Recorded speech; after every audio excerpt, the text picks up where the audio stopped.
Amerikani kim kashf etgan deb o'ylaysiz? Kristofer Kolumbmi? Axir uni o'zim o'linchasini Hindistonda yashab yuribman deb o'ylagan-ku.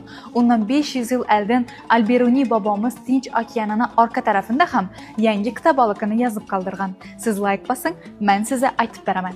Alberuni bobomiz yer sharini o'rganish jarayonida sayyoramiz diametri 6339 kilometr deb yozib qoldirgan. To'g'ri, Beruni bobomiz 32 kilometr adashgan, lekin tasavvur eting, qo'linda hech nechik zamonaviy texnika bo'lmay turib 32 kilometr adashish. Bu vaqtlar uchun yomon natija emas edi. Bobomiz bu hisob-kitoblarni bugungi Pokiston hududidagi Nandana tog'i tepasine chiqib, quyoshni chiqishi va botishi orqali aniqlagan bo'lib, 18-asrgacha aynan shu hisob-kitoblar orqali xaritalar chizilgan. Qisqasi, shu o'rganishlari orqali bobomiz ilmiy taxmin sifatida okean ortida boshqa quruqlik ham bo'lishi mumkin deb bugungi Amerika materikini nazarda tutgan. Xullas, bu gapim bilan nima deyajakman? Kolumb tabo alamim menim, O'zbekiston vatanim menim.